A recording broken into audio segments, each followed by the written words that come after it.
नमस्कार, जय हिंद। आज हम लोग देखेंगे महात्मा बुद्ध के बारे में और जानने का प्रयास करेंगे उनके जीवन को थोड़ा बहुत।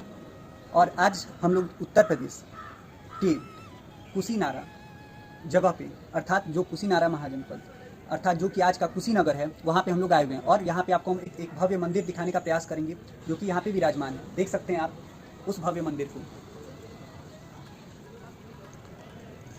और ये जो भव्य मंदिर है, इसको हम लोग पगोडा के नाम से जानते हैं, जो कि महात्मा बुद्ध अर्थात गौतम बुद्ध से संबंधित है।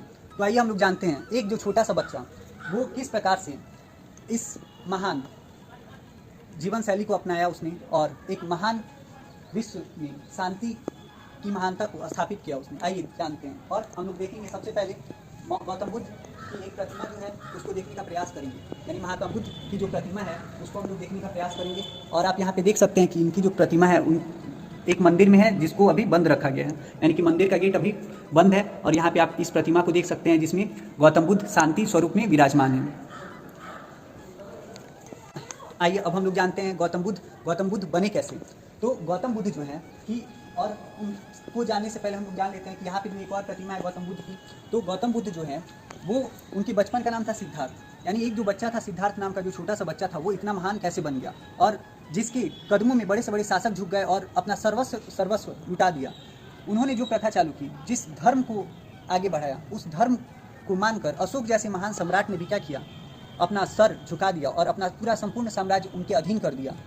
तो आइए जानते हैं हम लोग उस बच्चे के बारे में, अर्थात जो भी विराजमान है गौतम बुद्ध, उनके बारे में हम लोग जानने का प्रयास करेंगे। तो गौतम बुद्ध जिनके बचपन का नाम क्या था, सिद्धार्थ था। गौतम बुद्ध जिनके बचपन का नाम सिद्धार्थ था, इनके पिता शाक्यों के गणराजा थे, और जिनकी माता का नाम था महामाया देवी, अर्थात माया देवी भी उनको कहा जाता था। तो माया देवी और शाक्यों के गणराज्य सुदोधन, दोनों का विवाह हो गया, अर्थात सुदोधन और महामाया देवी जिनका विवाह हो गया। और विवाह के उपरांत कुछ वर्षों के बाद उनको एक पुत्र की प्राप्ति होती है। तो पुत्र की जब प्राप्ति होती है तो उस पुत्र का नाम रखा गया सिद्धार्थ।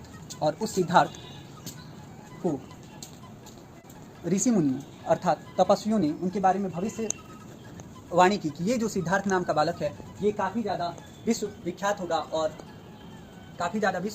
और उसके बाद ये दुनिया में एक शांति स्थापित करने का नया आयाम कायम करेगा। तो ये जो सिद्धार्थ था, जन्म के 7वें दिन ही इनकी माता का देहांत हो गया, अर्थात ये जो आप देख रहे हैं गौतम बुद्ध की मूर्ति, इनके जन्म के 7वें दिन ही इनकी माता की मृत्यु हो गई। और जैसे ही इनकी माता की मृत्यु हुई 7वें दिन, अर्थात महामाया देवी मर गई, स्वर्गवास हो गया उनका, तो इनकी मौसी जिनका नाम था प्रजापति गौतमी, उन्होंने क्या किया कि इनका पालन पोषण करने का, अर्थात भरण पोषण करने का जिम्मा उठाया। और उस जिम्मेदारी को संभालते हुए वो सुदोधन अर्थात शाक्यों के गणराज्य में आ गई, जो कि पहले कोलिया गणराज्य की राजकुमारी हुआ करती थी। अब वो आ गई शाक्यों के गणराज्य में, और अपनी बड़ी बहन के पुत्र को उनकी परवरिश के लिए अपना जीवन सर्वस्व उसी में लगा दिया। अब जो थे शाक्यों के गणराज्य, वहाँ पे रहकर उन्होंने सिद्धार्थ का पालन पोषण किया। और उनके 16 वर्ष के होते ही उनका विवाह शाक्य कुल की ही राजकुमारी जिसका नाम यशोधरा था, उससे करवा दिया गया। यशोधरा और सिद्धार्थ का विवाह हो जाता है। उसके बाद उनको कुछ वर्षों के बाद एक पुत्र की प्राप्ति होती है जिसका नाम रखा गया राहुल।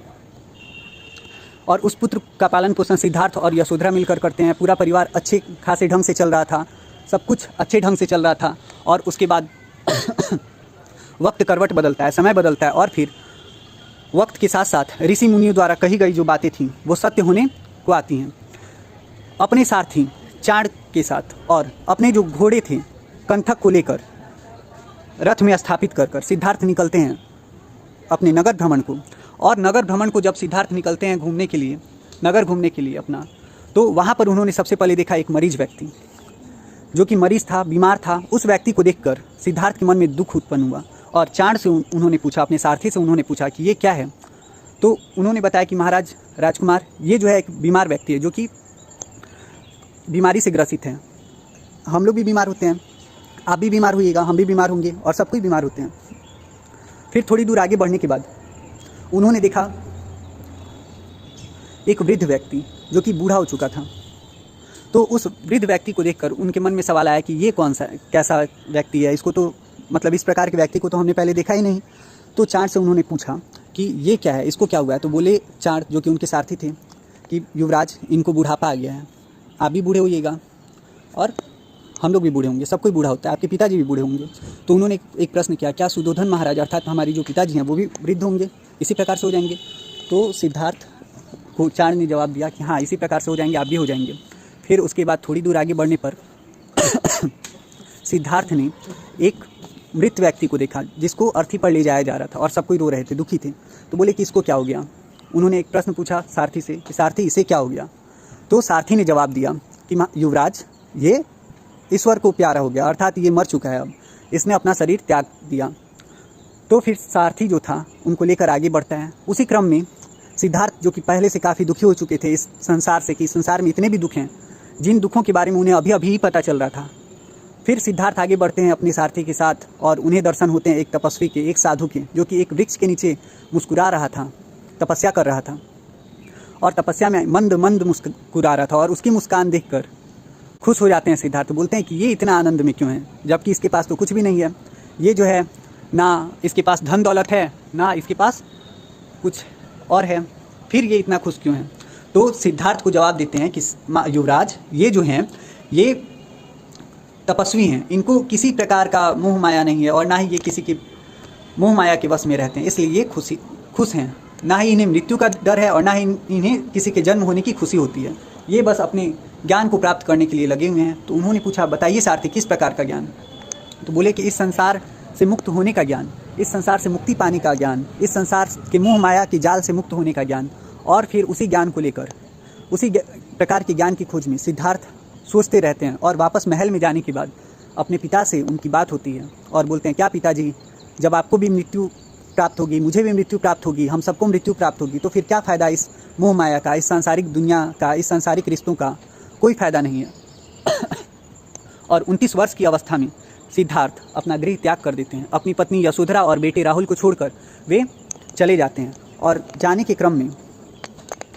के क्रम में उन्होंने अपना गृह त्याग कर दिया, जिसे महाभिनिष्क्रमण के नाम से जाना जाता है बौद्ध धर्म में, अर्थात महाभिनिष्क्रमण। जब सिद्धार्थ अपना घर छोड़कर चले गए तो उसे महाभिनिष्क्रमण के नाम से जाना जाता है।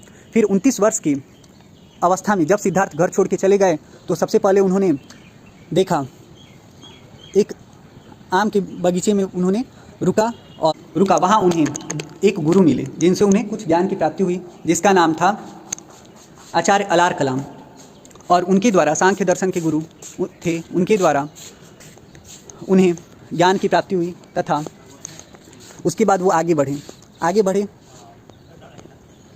तो उन्हें दूसरे गुरु से मुलाकात उनकी हुई, जिसका नाम था रुद्रक रामपुत्र। उस रुद्रक रामपुत्र को गुरु स्वरूप में पाकर वे धन्य हो गए और आगे तपस्या के लिए निकल गए और निरंजना नदी के तट पर पीपल के पेड़ के नीचे बैठकर लगभग 6 वर्ष तपस्या किया उन्होंने।